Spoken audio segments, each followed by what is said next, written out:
Le législateur devient le guide de la morale et des valeurs. Il devient Dieu, quelque part. Hein.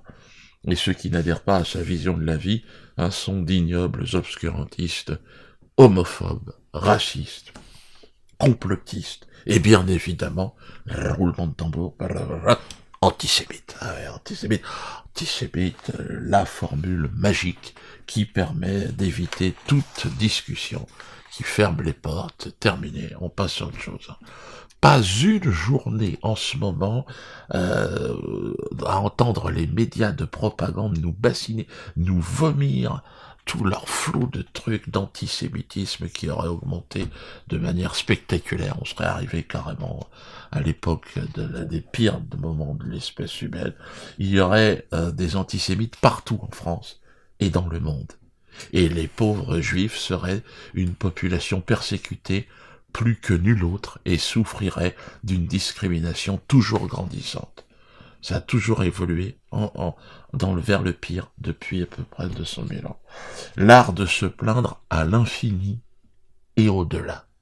Un antisémitisme qui justifierait bien sûr toutes les haines. Oh la vache. C'est ainsi que se déverse dans les médias un flot ininterrompu de propos haineux envers les gens taxés d'antisémitisme. On n'a jamais vu ça.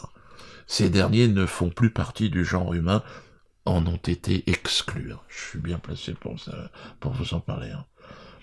La haine de certains juifs envers ceux qu'ils qualifient donc d'antisémites a atteint des sommets, des choses qu'on n'a jamais vues. Moi, déjà, à mon niveau, j'avais vu. Il fallait me tuer, il fallait me défoncer ma gueule.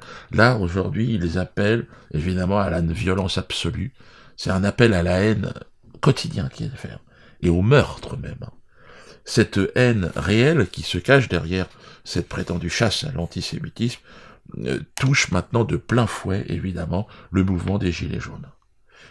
Nombre d'artistes ou d'intellectuels juifs, d'ailleurs, insultent ouvertement aujourd'hui ce mouvement. Les Gilets jaunes m'emmerdent, ce sont des fachos, des antisémites, des homophobes. Bon, alors comme je vous l'ai dit personnellement, j'ai eu le droit à l'intégralité de ces joyeux sobriquets, donc je ne les entends même plus. Mais j'imagine le gars qui est boulanger, chef d'entreprise qui est dans les Gilets jaunes, qui se fait traiter d'antisémite. Ah non, je veux pas, il y a un temps d'adaptation qui n'est pas évident. En plus, moi, je vois cette haine grandir, et je ne suis pas le seul. Dans les rangs de la police aussi, beaucoup s'interrogent, parce que eux, ils sont plus que quiconque, j'ai envie de dire, témoins de la réalité de ces prétendues persécutions antisémites omniprésentes. Là. Ils savent très bien de quoi ils parlent. Ils en ont un petit peu marre d'ailleurs de participer à cette compétition victimaire avec un seul participant. Il y en a qu'un. C'est une compétition, il y en a qu'un. Il n'y a qu'une souffrance. Il n'y a qu'une victime éternelle. Alors, laisse pas le choix. Il faut combattre l'antisémitisme. Écoutez bien le mot combattre. Il faut le combattre. Ça n'est pas par le raisonnement.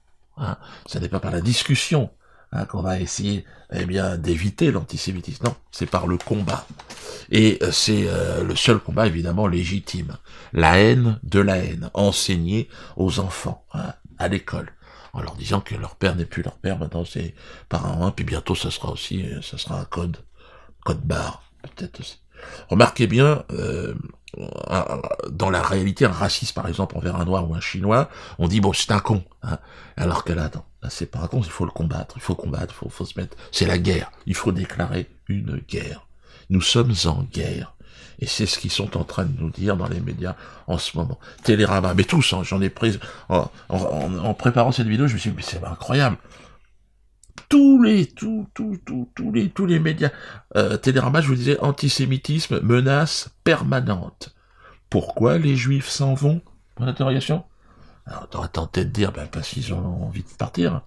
Mais non, ils s'en vont, mais il faut quand même payer, parce qu'ils n'ont pas envie de... Il faut quand même qu'on participe, ils vont faire un impôt, parce que quand un noir s'en va, par exemple, tu te poses même pas la question. Le mec, il dit, je me retourne au Mali, au Cameroun, Burkina... T'as même envie de dire, ouais, tant mieux, c'est bien, si t'as envie de y aller. Là, non. Là, ils s'en vont, mais à reculons, quoi. Alors, je sais pas pourquoi. C'est un peu étrange, quand même, cette façon de se foutre de notre gueule. Mais bon, on a l'habitude, Moi, je vais partir à un moment donné, et je pense que ça ne posera de problème. Ça posera aucun problème. Pourquoi il s'en va? Ben oui, il s'en va.